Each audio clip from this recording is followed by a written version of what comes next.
Hi there, and welcome back to Haunting Vales. Tonight's mystery begins in the quiet village of St. Mary Mead, at a house everyone avoids after sunset. Its front door, they say, has never been closed, no matter how tightly it's latched. By morning, it always stands open, when its new owner is found dead beside that very door. The villagers whisper of curses and restless spirits. But Miss Marple knows better. For in this village, every haunting hides a human hand.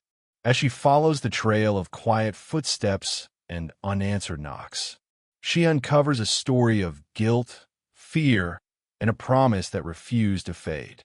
Because sometimes a door doesn't stay open for who enters, but for who never left. Stay with us till the end. And if you love mysteries where every creak tells a secret, don't forget to like, share, and subscribe to Haunting Vales. Chapter 1. The Door That Should Have Stayed Closed. It began, as many strange things do, with a sound in the night that no one could quite explain. In the village of St. Mary Mead, where the days were measured by the church bells and the gossip of the high street, peace was something as ordinary as tea. But on a damp evening in early autumn, a chill wind swept across the hedgerows, and with it came a story that would disturb even the calmest hearts. Old Fenton House stood on the edge of the village, a gray, sagging thing that had not known laughter or light in decades. Children dared each other to run up its overgrown path, but few ever did. The windows were filmed with dust, the garden wild with ivy. Yet what drew attention that night was not its appearance, but a single door, the front door, which had been seen wide open. No one in the village could remember the last time it had opened. At the Blue Boar Inn, where the fire crackled and the regulars gathered with their evening pints, the talk turned quickly to Fenton House. "I saw it myself," said Harold Sims, the postman, his eyes wide. "Went past just after 9. Doors standing wide, swaying in the wind. No light inside, but the gate was open too." Mrs. Bantry leaned forward. "You didn't go in, did you?" "Of course not." Harold shuddered. "Not after dark, not that place. They say old Mrs. Fenton never left proper. You know what I mean." There was a murmur of agreement, the kind born from shared superstition. The house had a reputation, not of ghosts, but of something heavier, something that hung in silence.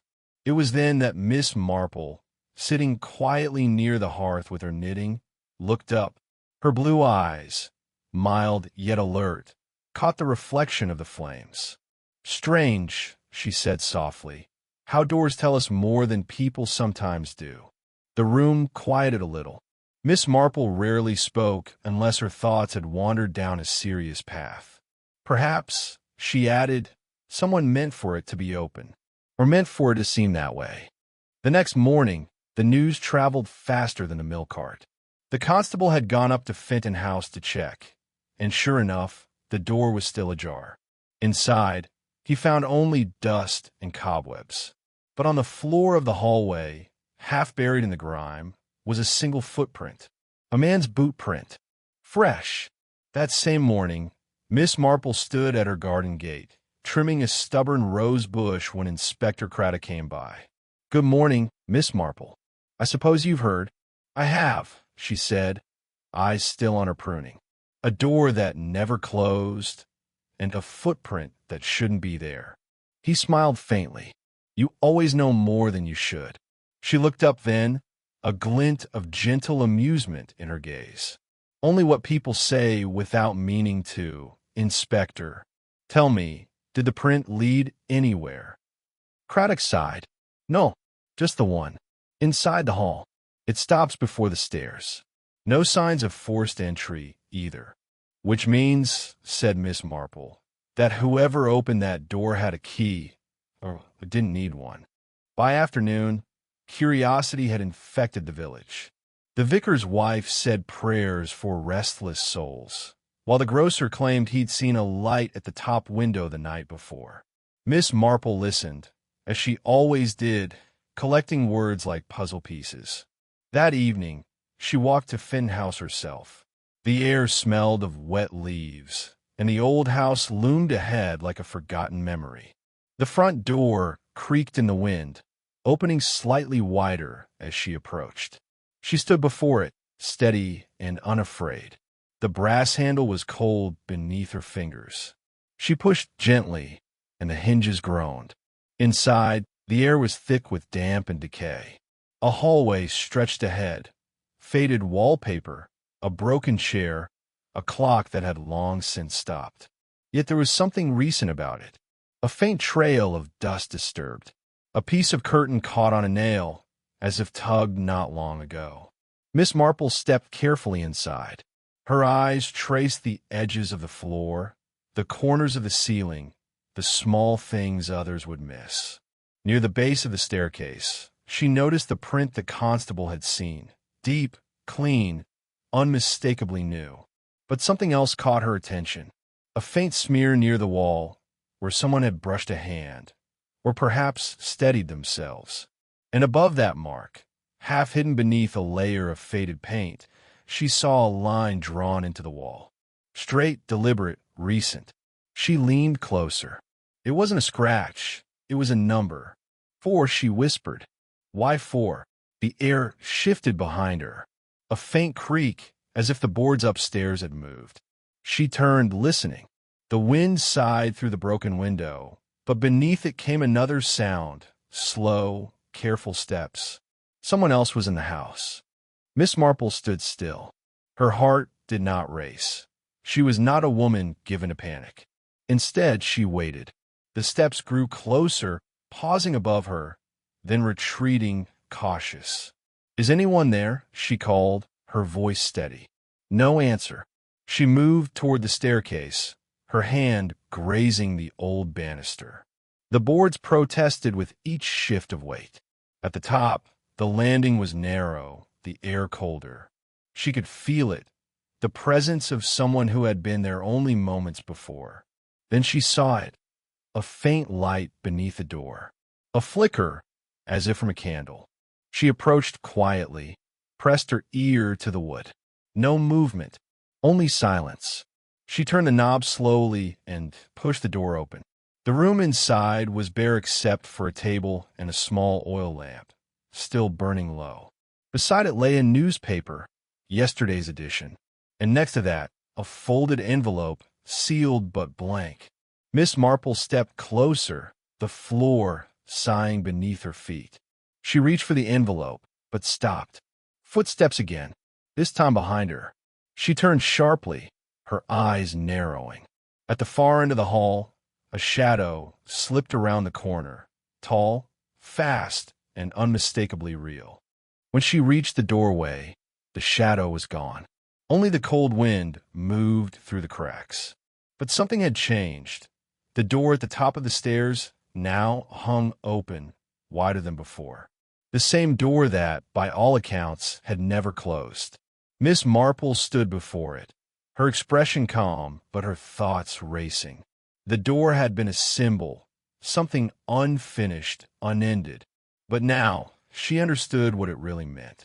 Someone had come back, not to haunt the past, but to finish something they'd started long ago. And whatever it was, had begun again. That night, as the village lights flickered out one by one, Miss Marple sat by her window with her notebook, jotting down a few quiet observations. The door, left open deliberately. The footprint, right boot, narrow sole, a man's, likely under 40.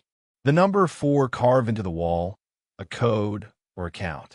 The envelope, sealed and left in plain sight, bait perhaps. She smiled faintly, knitting set aside. Doors, she murmured, are not always meant to be closed. Sometimes they're left open so something, or someone, can find their way back. Outside, the wind carried the faint creak of old hinges, and somewhere far off, a shutter banged in the dark. Miss Marple looked up. Or perhaps, she said softly, so they can finally leave. Chapter 2. The Secrets Behind the Door. The next morning broke pale and heavy, with mist curling low across the village green. A stillness hung over St. Mary Mead, not the peace of ordinary days, but a kind of waiting quiet. Word of Miss Marple's visit to Fenton House had already made its rounds by breakfast. By noon, everyone from the vicar's wife to the butcher's boy had their own version of what she'd found. Miss Marple herself said little. She took her tea, as usual, fed the birds, and then, with her walking stick in hand, went to see Inspector Craddock.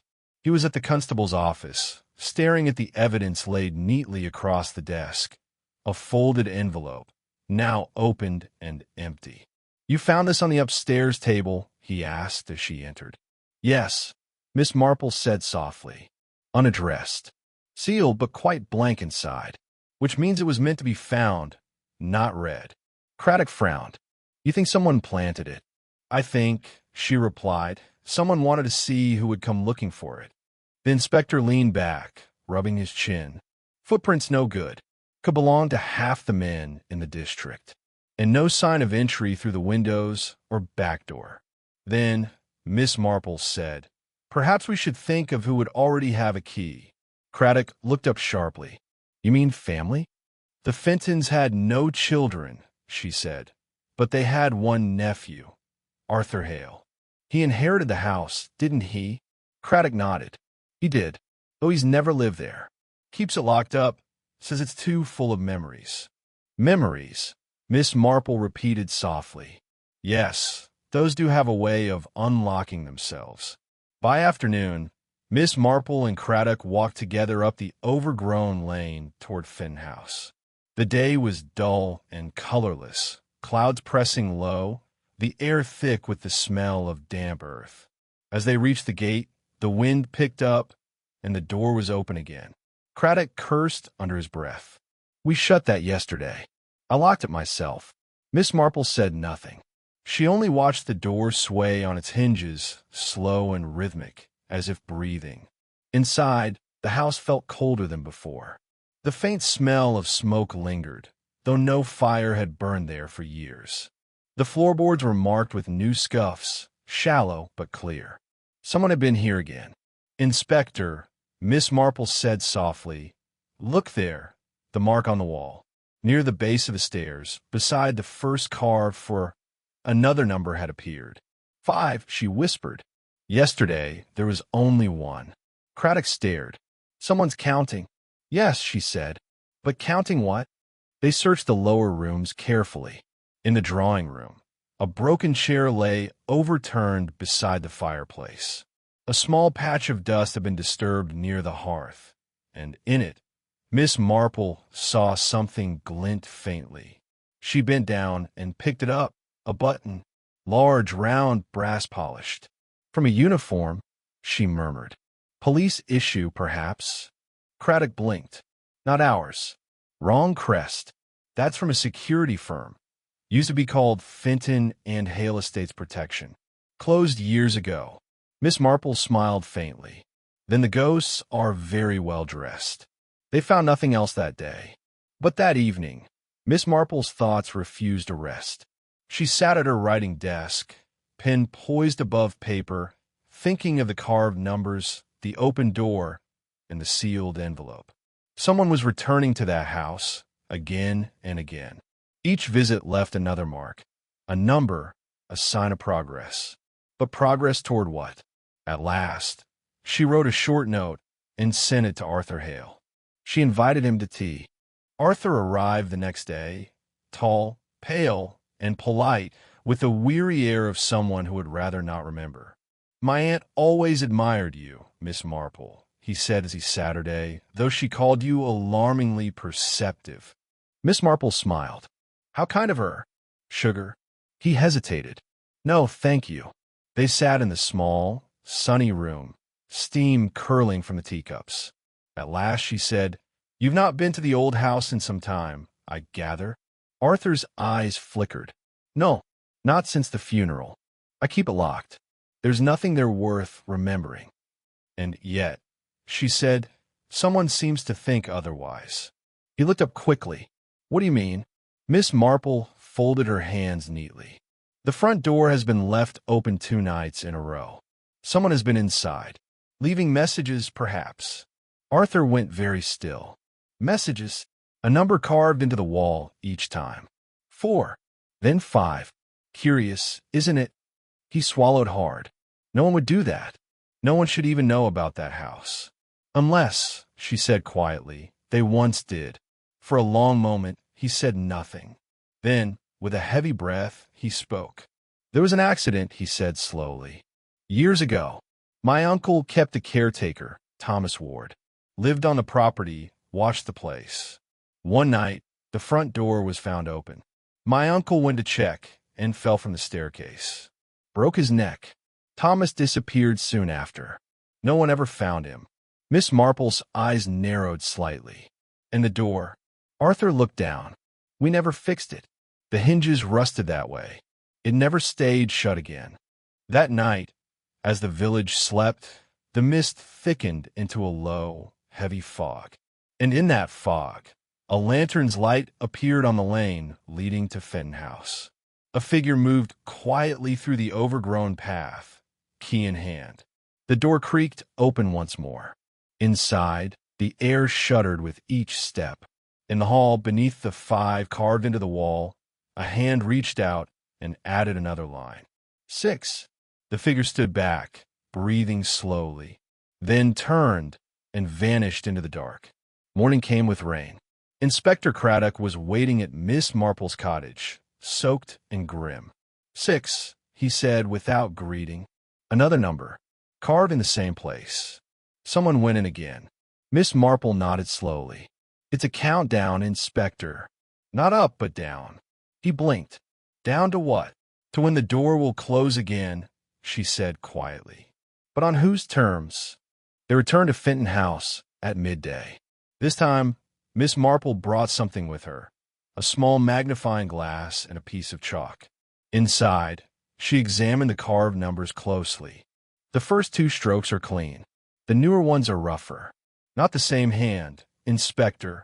Craddock leaned closer. So we have more than one person involved. Yes. One starts the count, another continues it. 2 motives, perhaps 1 goal. And the goal. She pointed at the floorboards. Listen. They both fell silent. Beneath them, faint but clear, came the hollow sound of air moving. There's space under the floor, she said. A crawl space or cellar. Likely sealed decades ago. Craddock crouched, testing the boards. We'll need tools. But before he could move, Miss Marple stopped him. No, let's wait. Whoever has been coming here will return tonight. Let's not interrupt their pattern. That evening, under a sky bruised with storm clouds, the 2 of them waited outside the house. The rain had turned the garden into a glistening swamp, and the trees moaned in the wind. Near midnight, the faint glow of a lantern appeared once again along the lane. A shadow moved toward the house, cautious, deliberate. Miss Marple watched from behind the hedgerow. He's alone, she whispered. The figure entered, the light wavering through the open door. Minutes passed. Then came the scrape of a knife on plaster. Another mark. 7. Craddock moved first, bursting through the door with his torch raised. Stop where you are. The man spun around. Not a stranger, but Arthur Hale. What in heaven's name? Craddock began. Arthur froze, face pale, rain streaming down his coat. I can explain. Miss Marple stepped forward, calm as ever. You were finishing the count, weren't you, Mr. Hale? But not your own. Arthur's lips trembled. I had to. He told me. Who? Craddock demanded. The caretaker. Thomas Ward. Craddock's eyes narrowed. He's dead, man. Arthur shook his head violently. No, he came to me last week. Said the house wasn't done with us. Said the door would never close until the count was finished. Miss Marple's voice was gentle but firm. And what was the count for, Mr. Hale? Arthur looked at her, hollow-eyed. The steps, he whispered. The steps to the cellar. My uncle's will. He hid it beneath the 6th step. Thomas said it would prove the house belonged to him, not me. But it wasn't there. It never was. Craddock sighed. Superstitious nonsense. You've been tricked. Miss Marple said nothing. She only looked toward the staircase, the one where the old man had fallen years ago. There were 6 steps before the landing, and beyond them, the floorboards that hid the hollow sound. The numbers, she murmured. Not steps in a staircase, steps in time. She knelt, brushed the floorboards gently, and with her chalk marked the seams. Then she tapped. "Hollow." "Inspector," she said softly. "Fetch your light." They pried up one board carefully. Beneath, in the darkness, lay an old iron box, rusted, dented, but still locked. Craddock lifted it free and set it on the dusty floor. Arthur stared, trembling. "That's it. That's his box." Miss Marple looked up at him quietly. "Then perhaps it's time the door finally closed." They forced the lock open. Inside was not a will, but a small notebook, leather-bound, edges worn. Miss Marple turned the pages slowly. Each was filled with neat handwriting. The journal of Thomas Ward. The last entry read, "He fell tonight. I didn't mean to." The door was open, the floor slick with rain. "I tried to help him, but the house saw. The house never forgets. I'll return when the count is done." The ink ended there. Miss Marple closed the book gently. "The door was never cursed," she said softly, "just left open by guilt." Arthur sank to the floor, face buried in his hands. Craddock watched in silence. At last, Miss Marple stood and looked toward the front entrance. The door still swayed slightly, open to the storm. "Inspector," she said, "would you be so kind as to close it now?" Craddock nodded and pushed the door shut. The old hinges moaned in protest, but this time, when the latch caught, it stayed closed. For the first time in years, the wind did not push it back open. Miss Marple smiled faintly. "Some doors," she whispered, "only stay open until the truth walks through." Chapter 3. When the door finally closed. The next morning, a pale sun rose over St. Mary Mead, though it did little to warm the chill that lingered after the storm. The clouds drifted low, heavy with the smell of rain and soil, and the roads were soft beneath the wheels of the milk cart. Miss Marple sat at her breakfast table, teacup in hand, gazing thoughtfully at the garden beyond the window. The world outside was fresh, glistening, clean, as though the storm had washed away more than just the dust of the day before.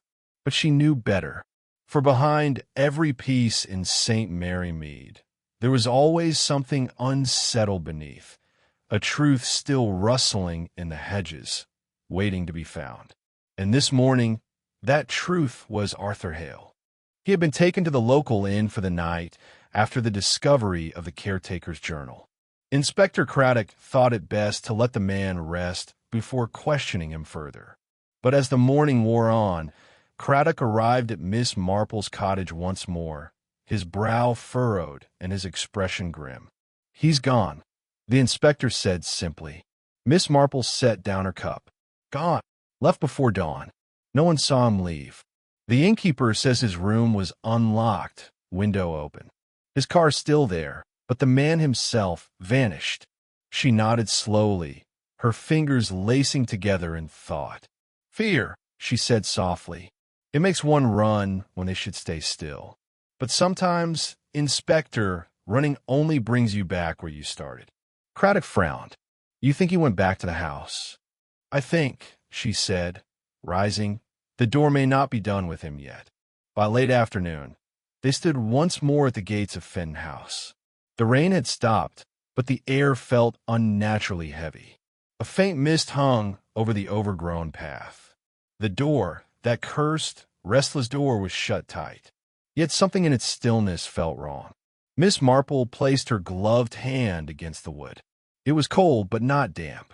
The latch was drawn. She looked at the keyhole, noticing faint scratches around its rim. "Someone's been here," she murmured. "Recently."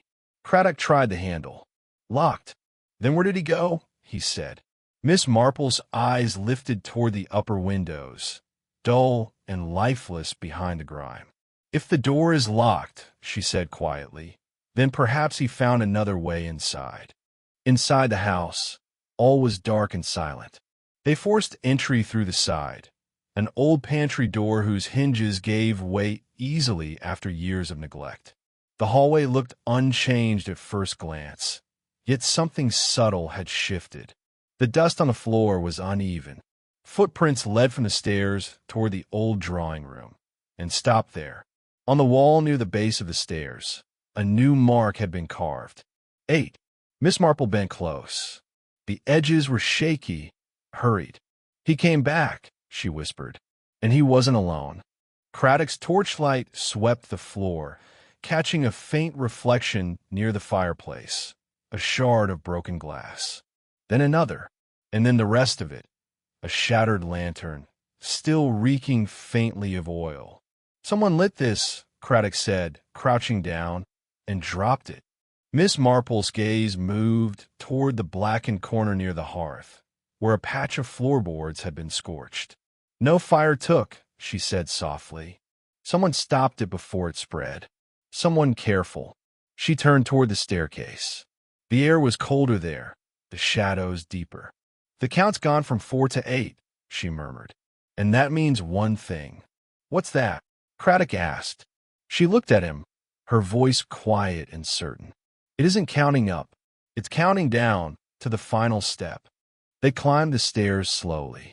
Each step groaned underfoot, echoing through the empty house. At the landing, Miss Marple paused. A faint sound drifted from one of the rooms, a rhythmic scrape, soft and careful. "Someone's digging," she whispered. Craddock nodded, signaling for silence. They moved forward, breath held. Through the half-open door, they saw him, Arthur Hale, kneeling on the floor, his coat tossed aside, his hands raw and dirty. Before him was a loose floorboard, half pried up. He was muttering to himself. "It has to be here. It has to be. He said it would be under the steps." Craddock stepped forward.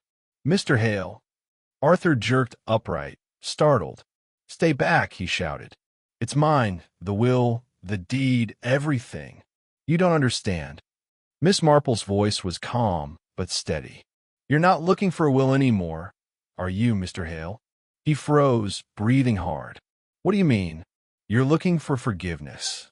He stared at her, confusion, fear, and exhaustion all tangled in his face.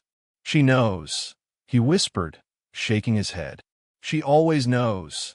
He turned back to the floor, prying harder. "He left something here, something I have to find before." The board gave way with a sharp crack, and Arthur pulled out a small tin box, rusted but intact. He pried it open. Inside were a few scraps of paper, yellowed and brittle. Miss Marple leaned forward slightly.